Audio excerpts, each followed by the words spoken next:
అమరావతి పేరుతో ఇప్పటికే వేలాది ఎకరాలు తీసుకున్నారు. ఇంకా మీకు భూములు ఎందుకయ్యా అని అడుగుతా ఉన్నారు. కేవలం చంద్రబాబు నాయుడు గారు తన బినామీలకు, వాళ్ళ నాయకులకు, వాళ్ళ మనుషులకు ఆ భూములు పంచడానికి తమను నాశనం చేస్తారా అని చెప్పి రైతులు అడుగుతా ఉన్నారు. అంటే నీ స్వార్థం కోసం మా భూములు తీసుకొని మమ్మల్ని మా గ్రామాల నుంచి ఎందుకు వెళ్ళగొడతా ఉన్నారు అని చెప్పి ప్రతి పనిలోనూ కూడా అమరావతిలో కనిపించేది అవినీతి, దోపిడీ. అది చూపించండి ఒకసారి. కేంద్ర ప్రభుత్వం కడతా ఉన్న ఆఫీసులు, ఉద్యోగుల క్వార్టర్లకు చదరపు అడుక్కు 4,645 రూపాయలు అవుతా ఉంటే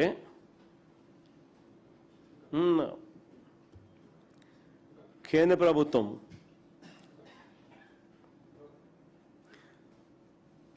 నిజంగా ఒకసారి మినిస్ట్రీ ఆఫ్ అర్బన్ అఫైర్స్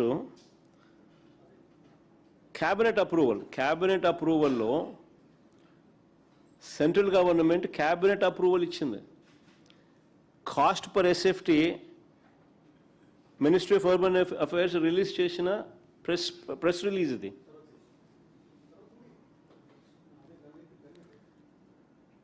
ఇందులో సెంట్రల్ గవర్నమెంట్ ఆఫీసులు, ఉద్యోగుల క్వార్టర్ల కోసం క్యాబినెట్ అప్రూవల్ చేసినది 4,645 4,645 రూపాయలు per SFT cost of construction. Central government approve చేసింది, క్యాబినెట్ క్లియర్ చేసి. అదే అమరావతిలో బిల్డింగులు కట్టడానికి సెంట్రల్ గవర్నమెంట్ ఆఫీసులు, సెంట్రల్ గవర్నమెంట్ ఉద్యోగులకు సంబంధించిన రెసిడెన్షియల్ క్వార్టర్స్ 4,645 4,645 రూపాయలు పర్ ఎస్ఎఫ్టీ. అదెక్కడా?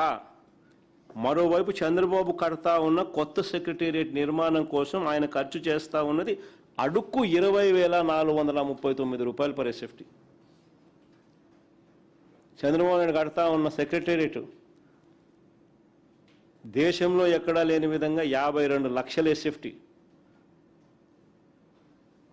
పక్కన తెలంగాణలో 10 లక్షల ఎస్ఎఫ్టీ లేదు, ఇక్కడ 52 లక్షల ఎస్ఎఫ్టీ. అడుక్కు 20,439 రూపాయలు. ఇది దోపిడీ కాదా అని అడుగుతా ఉన్నా. కేంద్ర ప్రభుత్వం కళ్ళ ముందరే జరుగుతూ ఉంది. హైదరాబాదు, బెంగళూరు, చెన్నై ఇలాంటి ఏ నగరం తీసుకున్నా కూడా 5 star facilities with Italian marble. Cost of construction 4,500 దాటదు.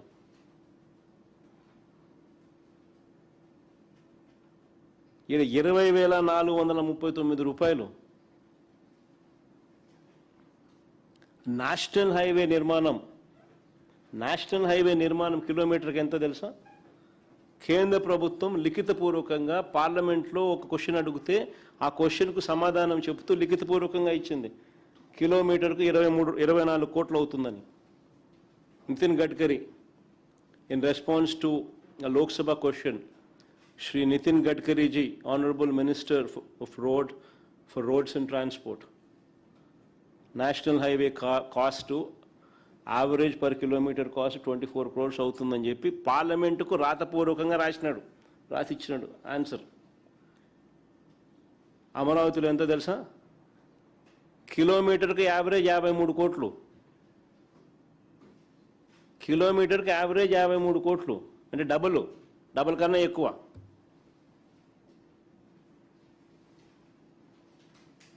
ఇవన్నీ బయటికి రాకూడదని, రైతులు పడతా ఉన్న ఇబ్బందులు బయటికి రాకూడదు, రైతులకు ఆయన చేస్తూ ఉన్న అన్యాయం, మోసం బయటికి రాకూడదు, అమరావతిలో ఆయన చేస్తూ ఉన్న దోపిడీ బయటికి రాకూడదు. ఇవన్నీ బయటికి రాకూడదనే కదా ఈ దాడులు. ఎవరైనా ప్రశ్నించే ఆ గొంతును నలిపేయడానికే కదా ఈ దాడులన్నీ. సరే, నెక్స్ట్ టాపిక్ పోదాం. అమరావతిలో రైతుల పరిస్థితి ఇంత ఇబ్బందికర పరిస్థితి అమరావతిలో ఉంటే రాష్ట్ర వ్యాప్తంగా రైతుల గురించి ఒకసారి, రైతుల సమస్యల గురించి ఒకసారి, రాష్ట్రంలో ఇప్పుడు ఉన్న పరిస్థితుల గురించి ఒకసారి మాట్లాడుకుందాం. ఏ పంటకు కూడా గిట్టుబాటు ధర లేదు. గిట్టుబాటు ధర లేక రైతులు గగ్గోలు పెడతా ఉన్నారు. రాష్ట్రంలో ఏ జిల్లా తీసుకున్నా రైతుల సమస్యలే కనిపిస్తాయి. రైతులు రోడ్లపైనే కనిపిస్తూ ఉన్నారు. ట్రాక్టర్ల మీద చంద్రబాబు నాయుడు గారు గవర్నమెంట్ను మీద ప్రొటెస్ట్ చేస్తూనే కనిపిస్తూ ఉన్నారు. అయినా ఇవేమి చంద్రబాబు నాయుడు గారికి పట్టవు. 3 బడ్జెట్లు పెట్టినా కూడా ధరల స్థిరీకరణ నిధికి అరకొర నిధులే. అదే మా హయాంలో ప్రతి ఏటా 3,000 కోట్ల రూపాయలతో ధరల స్థిరీకరణ నిధి పెట్టి ఏకంగా ఆర్బీకేలలో పోస్టర్లు పెట్టేవాళ్ళం. ఇది ఈ పంటకు ఇది గిట్టుబాటు ధర అని ఆర్బీకేలో పోస్టర్లు కనిపించేటివి. ఏ పంటకు గిట్టుబాటు ధర రాని పరిస్థితి ఉన్నా కూడా ఆ ఆర్బీకే పరిధిలోనే సీఎం యాప్ అంటే continuous monitoring of agricultural price and procurement activate అయ్యేది. ఆ ఆర్బీకే అసిస్టెంట్ అగ్రికల్చరల్ గ్రాడ్యుయేట్ ఎవరైతే ఉన్నారో వెంటనే మెసేజ్ పంపేవాళ్ళు ఆ సీఎం యాప్ ద్వారా. జాయింట్ కలెక్టర్ మార్క్ఫెడ్ జాయింట్ ఎండి జేసీ వెంటనే ఆర్బీకే పరిధిలో ఇంటర్వ్యూన్ అయ్యేవాడు. వెంటనే ఆర్బీకే పరిధిలో కొనుగోలు చేసేవాళ్ళు. మార్కెట్లో కాంపిటీషన్ క్రియేట్ అయ్యేది, రేట్లు పెరిగేటివి. ఏకంగా 7,800 కోట్ల రూపాయలు మా 5 సంవత్సరాలలో మేము మార్కెట్ ఇంటర్వెన్షన్ కింద ధరల స్థిరీకరణ నిధి కింద ఇంటర్వ్యూన్ అయి రైతుల కష్టాలలో తోడుగా ఉండి ప్రతి పంటకు గిట్టుబాటు ధర వచ్చేట్టుగా చేసినాం. ఈరోజు చంద్రబాబు నాయుడు గారి పుణ్యమాని ఈ ధరల స్థిరీకరణ నిధిని పూర్తిగా భ్రష్టు పట్టించినారు.